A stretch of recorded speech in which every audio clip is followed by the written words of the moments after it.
അമ്മ അനുശ്രീ പറയുമ്പോൾ അനുശ്രീ മുന്നിൽ വരും. അമ്മ അനുശ്രീ, അച്ഛൻ അനു, മക്കൾ ആരോൺ, മീന ബേബി. നമുക്ക് നാടകം തുടങ്ങാം.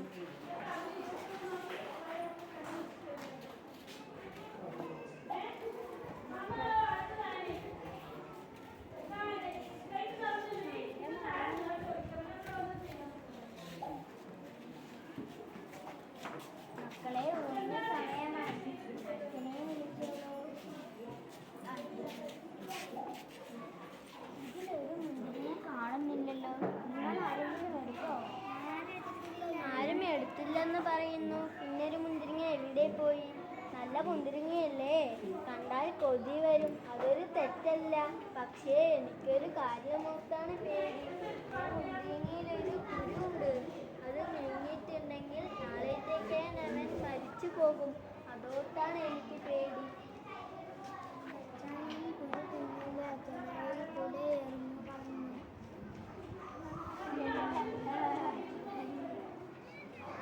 പെയ്യത്തെ മഴ പെയ്യത്തെ, നിക്കത്തെ മഴ നിക്കത്തെ.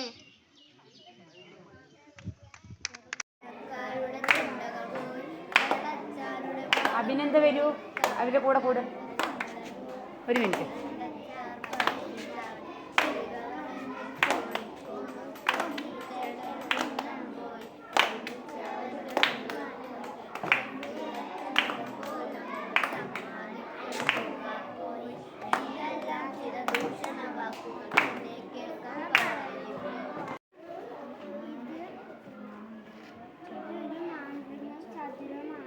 ആ ആ 1 മുതൽ 9 വരെയുള്ള സംഖ്യകൾ എഴുതിയിട്ടുണ്ട്.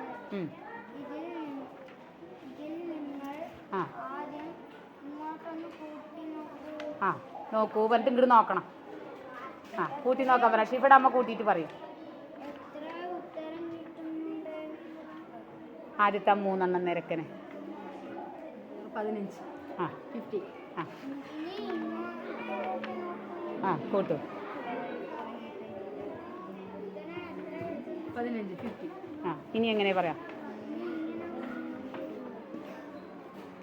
15.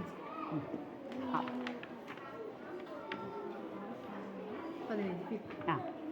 മതി മതി. ഇനി പറ. എങ്ങനെ കൂട്ടിയാലും ഇതിൽ 15 ആണ് കിട്ടുക. ഇനി ഇതെങ്ങനെ കിട്ടി എന്നുള്ളത് 1 മുതൽ 9 വരെയുള്ള സംഖ്യകൾ പ്രത്യേക എഴുതിയത് കൊണ്ടാണ് ഇങ്ങനെ ഒരേ ഉത്തരം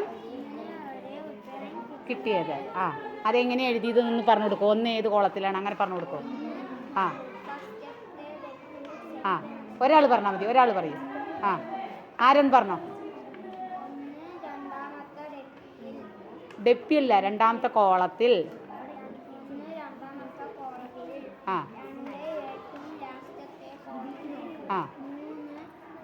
ഇവിടെന്ന് പറഞ്ഞാൽ മതി.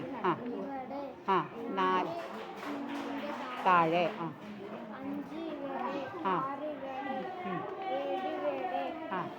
8 ഇവിടെ. ഇനി നമുക്ക് തുടർച്ചയായ 9 സംഖ്യകൾ ഏതാണെങ്കിലും ഇതുപോലെ ക്രമീകരിച്ചാൽ ഉത്തരം ഒരേത് കിട്ടും. 21 മുതൽ 29 വരെ എഴുതിയത് നമുക്ക് നോക്കാം.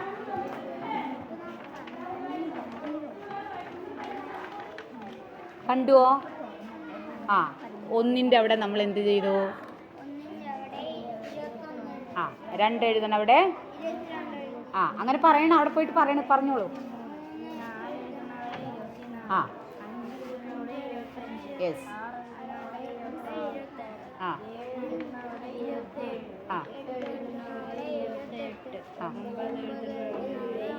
29. ഇനി ഇതൊന്ന് കൂട്ടി നോക്കാൻ പറയും. വേണോ?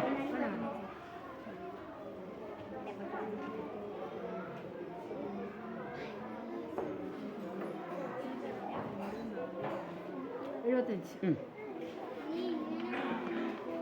75. യെസ് ഓക്കെ ആ അതെ അതെ അപ്പോൾ ശരിയല്ലേ ശരിയല്ലേ മാതൃക ചതുരം ഓക്കെ താങ്ക് യു പറയൂ ആ ശരി പറയൂ. കത്ത് ഉത്തരം ചോദിക്കാം ആ എത്രയായാലും ആ അങ്ങനെ തന്നെ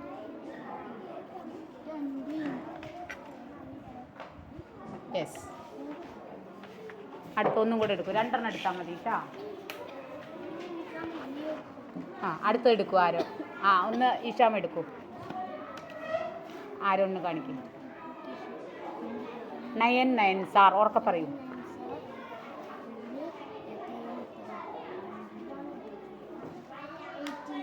അങ്ങോട്ട് കാണിക്കൂ യെസ് യെസ് പറയൂ നാടകം അനുശ്രീയ മിയ ആരോൺ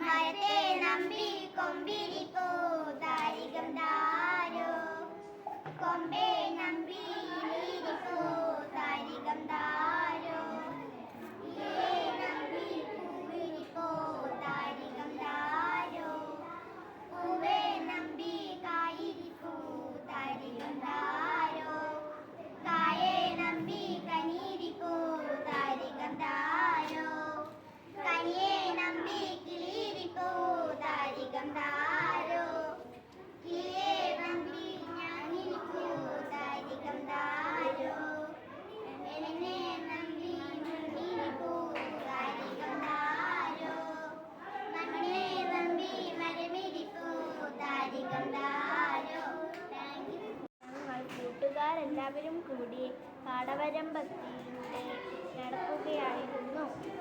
അപ്പോഴാണ് വരമ്പത്ത് ഒരു കറുത്ത കല്ല് കിടക്കുന്നത് കണ്ടത്. കുറേ നേരത്തിന് ശേഷം ആ കല്ല് അനങ്ങുന്നു. ഞങ്ങൾ അടുത്തേക്ക് പോയി നോക്കി. അതൊരു ആമയായിരുന്നു. ഞങ്ങളുടെ ശബ്ദം കേട്ടപ്പോൾ അതിൻ്റെ ഉള്ളിലേക്ക് വലിച്ചു. ഞങ്ങൾ ആമയെ എടുക്കുവാൻ നോക്കി. പക്ഷേ ആമയ്ക്ക് നല്ല നാറ്റമുണ്ടായിരുന്നു. ഞങ്ങൾ അതിനെ ഉപേക്ഷിച്ച് വീട്ടിലേക്ക് മടങ്ങി. ദുരിതം സഹിക്കുന്ന ജീവികളോ വസ്തുക്കളോ എഴുതുന്ന ഉറക്കെ വായിക്കും പാറത്തോട് തോൽക്കാർ അമ്മുവിനെ അയച്ചു കത്ത്. ഇരിക്കു ഷിഫി ഞാൻ നിന്റെ പ്രിയപ്പെട്ട തോൽക്കാർ, നിനക്ക് എന്നെ ഒത്തിരി ഇഷ്ടമായി ഉറക്കെ വായിക്കേ എന്നറിഞ്ഞു. മഴയത്ത് ഒഴുകി ഞാൻ വീട്ടിലെത്തി. അവിടുന്ന് ഒഴുകി പാടിക്കോ പയ്യെ നീ എന്താകില്ലേ കുട്ടിക്ക് പാല് കൊടുക്കാതെ കൊടുക്കുമോ ഞാൻ പാടത്തു കറുക മുളയ്ക്കാൻ കറുകേ നീ എന്താകില്ലേ പാടത്തു നേരത്തെ മുളയ്ക്കാതെ മുളയ്ക്കുമോ ഞാൻ ഇരുവിട്ട് മഴ പെയ്യാൻ എന്ത് സമയമായില്ലേ മഴേ നീ എന്താകില്ലേ കാലത്ത് നേരത്തെ പെയ്യാതെ പെയ്യുമോ ഞാൻ കോഴി കൂവാനാൻ കോഴി നീ എന്താകില്ലേ കാലത്ത് നേരത്തെ കൂവാതെ പോകുമോ ഞാൻ അങ്ങനെ ഒന്നിനെ പിടിച്ചാല് കുറുക്കാ നീ എന്താകില്ലേ പൂവൻ കോഴിയെ പിടിച്ചത് പിടിക്കില്ലാമോ ഞാൻ തിന്നണ സാധനം കണ്ടാല് പരിപാടി നടത്തിയ എല്ലാവർക്കും പരിപാടി നടത്തിയ എല്ലാവർക്കും അഭിനന്ദനങ്ങൾ